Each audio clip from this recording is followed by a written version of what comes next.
Unfortunately, the process of disintegration has begun. The question is why? The fact is that Ukraine, with its current borders, is a territorial association. The mistake of the current government, it tries to build a single identity out of this whole country, where they speak different languages, where they practice different religions, where they have different assessments of historical facts. Builds this identity on an identity, close only to the part of the people, the population, that part. This is a mistake that leads to nowhere. This is the biggest strategic mistake made by the authorities in Kiev today, because this identity will never establish itself throughout Ukraine. Ukraine was pushed to go to a war against Russia that it would lose, yes or yes. 15 years ago, the end of the Unipolar World Order began to be announced with a speech by Vladimir Putin to the Munich Security Council. Vladimir Putin delivered one of the best political speeches in modern history, and addressed the Munich Security Council, where he was supposed to be taken, as if to an act of surrender. The Western world expected him to bow to his Western masters, to kiss the ring of his overlords and start playing the game of assimilating to the West. Instead, he stood in front of an audience of West's power brokers and rebuked him for being acolytes of the United States, rebuked the United States for trying to impose a singularity on the world, rebuked Europe and the United States about what had been done in Iraq after the 2003 invasion and occupation. They have destroyed a nation. They have lied baseball. It has destroyed the international legal framework. Putin said the day of the Unipolar World Order is over.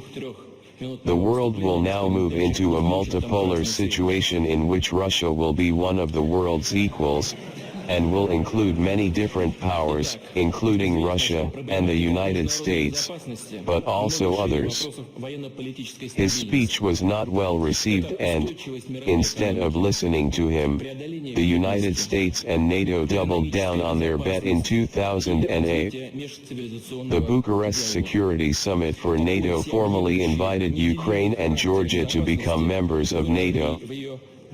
The former U.S. ambassador to Russia, William Burns, wrote a memorandum, in February 2009, to the U.S. Security Council, at the White House, explaining that NATO's expansion with Ukraine was a red line that would force Russia to intervene militarily, and as a consequence Ukraine would be destroyed, losing forever the Crimean Peninsula and the Donbass.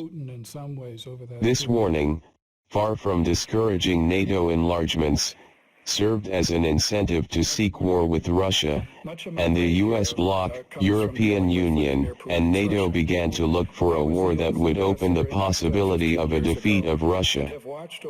They prepared thoroughly, took power in Ukraine with the Kiev coup, staged in the events of Maidan Square in 2014, and the subsequent actions, in 2014 to prevent the loss of Kharkov, Odessa, Mariupol, in addition to Luhansk and Donetsk, with that special anti-terrorist operation of the Ukrainian army, in the Donbass, before the declaration of independence of two new republics, which were followed by the referendum of Crimea to join the Russian Federation.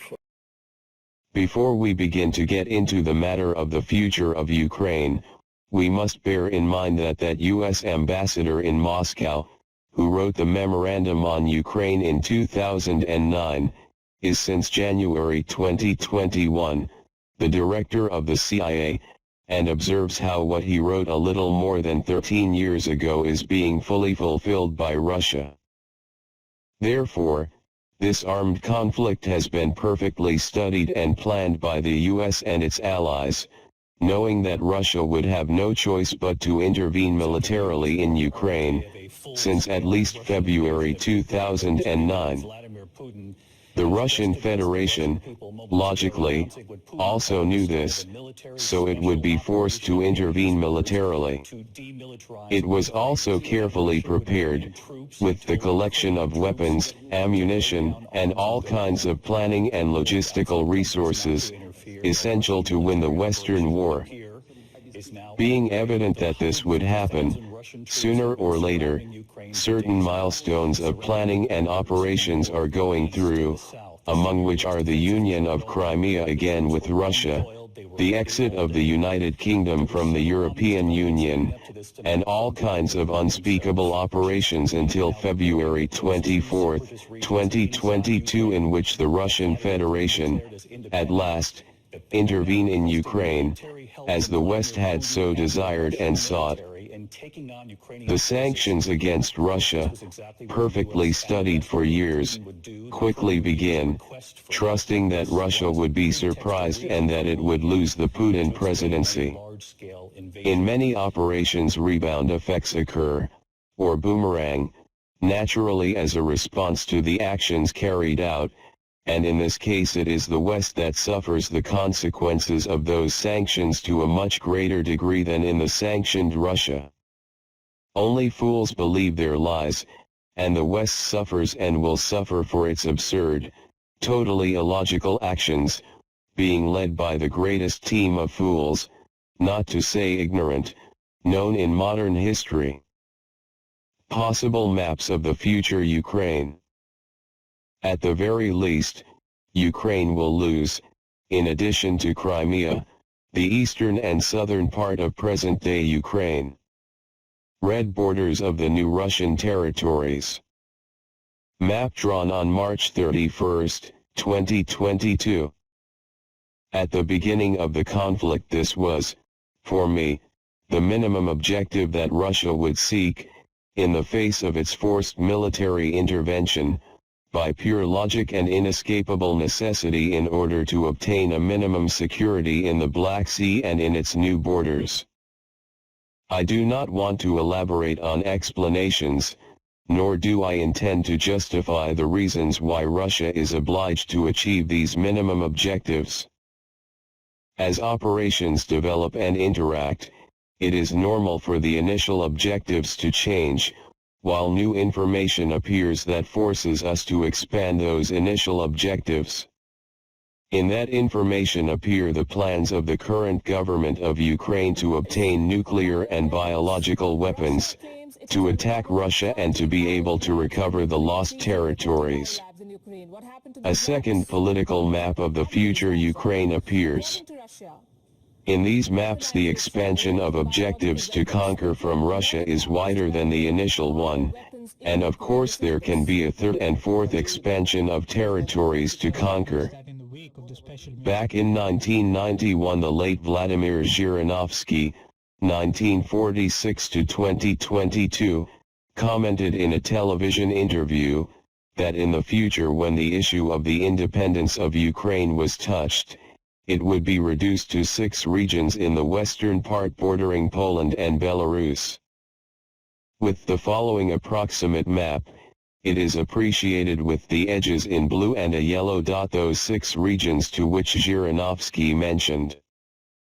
All this, without ruling out that finally all Ukraine ends up being part of Russia, since Putin considers that they are a single people and a single nation, as he stated in an interview with film director Oliver Stone. It can be seen in his documentary Revealing Ukraine. Russia and Ukraine are one people and one nation. Although it seems that my maps are a novelty, there are other people who agree on what I have been showing with that first map I made 4 months ago. Applying common sense and logic, what would be the most likely thing to happen, if one starts to think from the perspective of the Russian Federation? The present is the only thing we have to modify the future, to some extent. However, we must accept the fact that individuals are nothing, before institutions such as states, or the large corporations of companies of the so-called military-industrial complex. More abounding. On August 8, 2022, Dmitry Medvedev in an interview with TASS, said, "Russia is conducting a special military operation in Ukraine and seeking peace on our terms. It's in ours, this must be said directly." In fact, he repeated the words of one of the great military figures and theorists of war, Karl von Clausewitz, who said, "The goal of any war is peace on terms favorable to the victorious side." I am very pleased that our leaders have begun to study and cite great commanders and military strategists. But it is only necessary not to limit ourselves to quotations, but to study the works completely and follow other advice. Von Clausewitz said, "War is fought until victory, period. And there can be no half-baked solutions. It is impossible to leave the enemy's army undefeated, both physically and morally, and any world until complete victory will only give the enemy a chance to regroup, better prepare, and win in the future. Because if the winner does not lead the war to complete victory, he will weaken himself and strengthen the enemy. Therefore, if we are going to discuss the special military operation, according to von Clausewitz, then we must combine the political objectives, desmilitarization and desnazification, with the military objectives. Then victory will be considered the complete destruction of Ukraine's weapons and armed forces, the demilitarization and destruction of Ukrainian Nazism, which is already impossible today without the destruction of the state of Ukraine, that is, its accession to Russia, and perhaps part of it to other countries, by individual regions. That's going to be a win.